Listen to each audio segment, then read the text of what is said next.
all, welcome back to our channel Gugapriya Kumar's podcast. இன்னையோட story பார்க்கலாமா? இன்னைக்கு நம்ம பார்க்க போகிற ஸ்டோரி ஓர்னிங் மிஸ்டேக்ஸ். ஒரு டைமில் சைமன்னு ஒரு க்யூரியஸான பையன் இருந்தான்.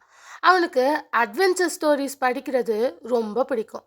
சைமன் அவனோட கிராண்ட்ஃபாதர் கூட வாழ்ந்துட்டு வந்தான். அவங்க வீட்டில் ஒரு ஸ்டோர் ரூம் இருந்துச்சு. அங்கே கிராண்ட்ஃபாதர் ரொம்ப ப்ரெஷியஸான ஆன்டிக்ஸும் டிஃப்ரெண்ட் கண்ட்ரீஸ்லேருந்து வாங்கின ஓல்டு கலெக்ஷன்ஸும் சேஃபாக வச்சுருப்பாரு. யாரும் அவரோட பெர்மிஷன் இல்லாமல் அதை டச் பண்ணால் அவருக்கு சுத்தமாக பிடிக்காது. ஒரு நைட் சைமன் யாருக்கும் தெரியாமல் ஸ்டோர் ரூம்குள்ளே போயிட்டான். அங்கே ஒரு பாக்ஸில் கிராண்ட்ஃபாதர் கலெக்ட் பண்ணி வச்சுருந்த பல ரிஸ்ட் வாட்சஸ் இருந்துச்சு. சைமன் ஒரு சேர் மேலே ஏறி அந்த பாக்ஸை எடுத்தான். ஆனால் சேர்ல இருந்து கீழே இறங்கும்போது அவனோட எல்போ சேரில் பட்டுடுச்சு. அதனால் பாக்ஸும் அவன் கையிலிருந்து தவறி கீழே விழுந்துடுச்சு. பாக்ஸ் ஓப்பன் ஆகி வாட்சஸ் எல்லாம் ஃப்ளோரில் செதறி போச்சு. அதனால் கிராண்ட்ஃபாதருக்கு ரொம்ப ஃபேவரட்டான ஒரு வாட்சோட கிளாஸ் புரோக்கன் ஆயிடுச்சு. சைமன் ரொம்ப பயந்து போயிட்டான். கிராண்ட்ஃபாதருக்கு இது தெரிஞ்சால் என்ன ஆகுமோ, அவர் என் மேலே கோவப்படுவாரே அப்படின்னு யோசித்தான். பயத்தில் புரோக்கன் வாட்சை திரும்ப பாக்ஸ்குள்ளேயே வச்சுட்டு பாக்ஸை ஷெல்ஃபில் வச்சுட்டான். ஆனால் அந்த நைட் ஃபுல்லாக சைமனுக்கு நிம்மதியே இல்லை.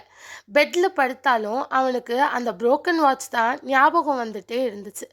நெக்ஸ்ட் மார்னிங் சைமன் ஒரு டெசிஷன் எடுத்தான். நம்ம பண்ணின மிஸ்டேக்கை நானே அக்செப்ட் பண்ணிக்கணும். அவன் உடனே அவன் கிராண்ட்ஃபாதர் கிட்ட போய் நடந்த எல்லாமே ஹானஸ்டாக சொல்லிட்டான். கிராண்ட்ஃபாதர் எதுவுமே இமீடியட்டாக சொல்லலை. சைலண்ட்டாக ஸ்டோர் ரூமுக்கு போய் வாட்சை பார்த்தாரு. கொஞ்ச நேரம் கழித்து சைமன் கிட்ட வந்து சொன்னார், எனக்கு இந்த வாட்ச் ரொம்ப ப்ரெஷியஸ். உன் கிராண்ட் மதர் எனக்கு வெட்டிங் ஆனிவர்சரியில் கிஃப்ட் பண்ணது. அதனால் நான் கோவப்பட்டேன். ஆனால் பரவாயில்ல, கிளாஸ் மட்டும்தான் புரோக்கன், அதை ரீப்ளேஸ் பண்ணிடலாம். சைமனுக்கு ரொம்ப ரிலீஃபாக இருந்துச்சு. கொஞ்ச நேரம் கழித்து கிராண்ட்ஃபாதர் சைமனுக்கு ஒரு கிளாஸ் மில்க் கொண்டு வந்தார். அப்போது அவர் சொன்னார், நீ உன் மிஸ்டேக்கை மறைக்காமல் என்கிட்ட வந்து சொன்னது ரொம்ப பிரேவ் திங். நான் உன்னை திட்டுவேன்னு உனக்கு தெரியும், ஆனால் நீ பொய் சொல்லலை. சைமனும் ஹானஸ்டாக சொன்னான், கிராண்ட்பா, நான் உங்களோட திங்ஸை உங்கள் பெர்மிஷன் இல்லாமல் டச் பண்ணவே கூடாது. அது என் மிஸ்டேக் தான். அப்போது கிராண்ட்ஃபாதர் ஒரு இன்ட்ரெஸ்டிங்கான ஸ்டோரி சொன்னார்.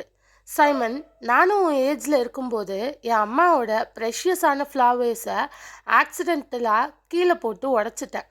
நானும் ரொம்ப பயந்துட்டேன். ஆனால் பொய் சொல்லாமல் என் மிஸ்டேக்கை கன்ஃபஸ் பண்ணேன். அப்போது என் அம்மா சொன்னாங்க, எனக்கு எல்லாமே தெரியும் அப்படின்னு சொன்னாங்க. இந்த ஸ்டோரி நமக்கு ஒரு முக்கியமான லெசன் சொல்லுது.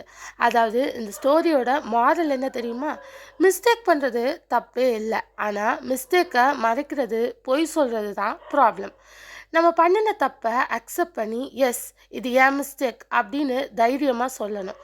யாராவது நம்ம மேலே கோவப்பட்டாலும், கொஞ்ச நேரம் கஷ்டமாக இருந்தாலும் ட்ரூத்தை சொல்லி ஹானஸ்டாக இருக்கிறது தான் best. Because owning your mistake is not weakness, it is courage. இந்த ஸ்டோரி உங்களுக்கு புரிஞ்சிருக்கும்னு நினைக்கிறேன். புரிஞ்சுக்கோங்க. எப்பயுமே பொய் சொல்லி ஒரு விஷயத்த மறைக்கக்கூடாது. நீங்கள் என்னதான் தெரியாமல் தப்பு பண்ணியிருந்தாலும், நான் இந்த தப்பை பண்ணிட்டேன் அப்படின்னு போய் ஹானஸ்ட்டாக அக்செப்ட் பண்ணும்போது உங்கள் எதிர்க்க இருக்கிறவங்களுக்கு உங்கள் மேலே இருக்கிற கோபமும் குறைஞ்சிரும். அதுக்காக வேணும்னே தப்பு பண்ணக்கூடாது, சரியா? ஸோ தப்பு பண்ணுறோம் அப்படின்னா யாரும் தெரிஞ்சே முக்கால்வாசி பேர் தப்பு பண்ணுறதில்ல. அதை போய் ஹானஸ்ட்டாக ஒத்துக்கிறதுல என்ன தப்பு இருக்குது சொல்லுங்கள்?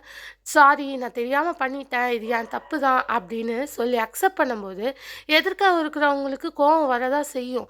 ஏன் இப்படி பண்ணுன்னு கேட்டாலும் கேட்கலாம். அதுக்கு நீங்கள் ஒரு வேலிடான ரீசனும், சாரி தெரியாமல் பண்ணிட்டேன், இனிமேல் இந்த மாதிரி நடக்காமல் பார்த்துக்கிறேன்னு சொல்லி பாருங்களேன். உங்களுக்கு அன்றைக்கி நைட் நல்லா தூக்கம் வரும். சீரியஸாக சொல்கிறேன், இதை ட்ரை பண்ணி பாருங்கள். ஓகேயா? So owning your mistake is not weakness, it is courage. புரிஞ்சிருக்கோன்னு நினைக்கிறேன். புரிஞ்சுக்கோங்க. தேங்க்ஸ் ஃபார் வாட்சிங். லைக், ஷேர், சப்ஸ்கிரைப்லாம் பண்ணிக்கோங்க. நாளையோட ஃப்ரூட் வீடியோவில் உங்கள் எல்லாரையும் நான் வந்து மீட் பண்ணுறேன். By guys.